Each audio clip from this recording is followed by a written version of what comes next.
more money. They're the top 1%. He didn't listen to us when he voted to take health care away from millions of Minnesotans and raise the cost of health care in this country.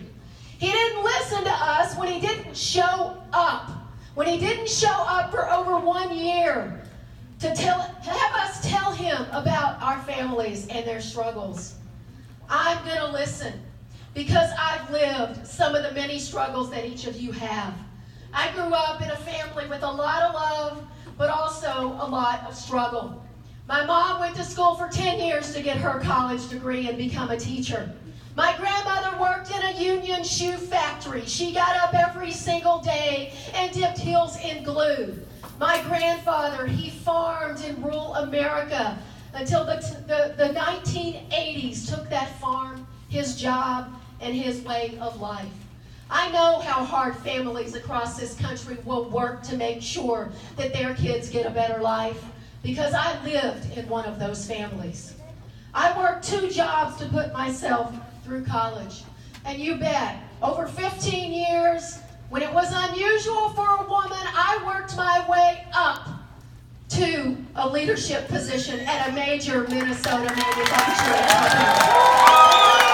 Making sure that other women had exactly that opportunity as well. My wife, Cheryl, and I know how lucky we've been. We have 4 amazing boys who are becoming even more amazing young men. I've been a band mom, I've been a soccer mom, I've been a football mom, and I've been a baseball mom. But I'm also the mom of a son on the autism spectrum.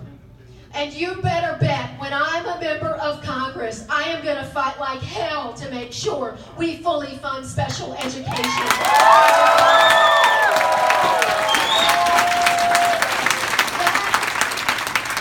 That son has taught us patience. He's allowed us to see the world just a little more clearly through his eyes. And through his eyes, what he says to us is we must do better. We must be kinder. We have to be kinder to each other, and we have to find a way to work together. His generation is depending on us. People ask me why I want to serve in the United States Congress.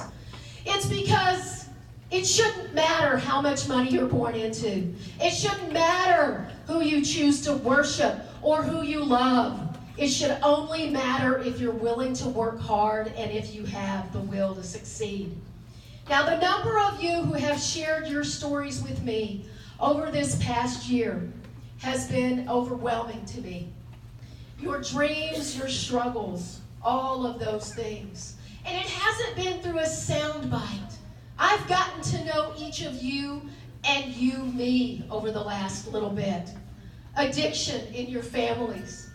Victims of domestic violence, of gun violence. We have so much work left to do, progressives. So no matter who you are supporting here today, each one of us is depending on the other to make sure that Washington has people there that are working on behalf of our families.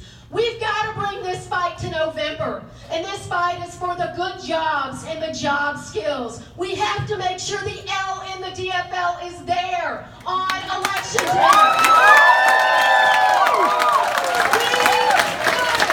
We must fight for health care for all of our families. I have responsibility for health care in the UK, in Canada, in England, in France, in so many places, and in the U.S., and you better bet I'm going to work hard to make sure that every American has health care. Investments in education, so that this prosperity can carry on to the next generation.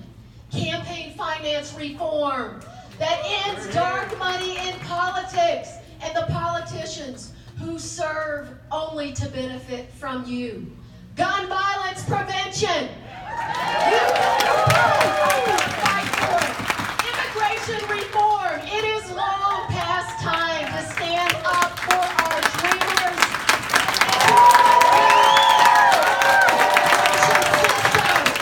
Family members.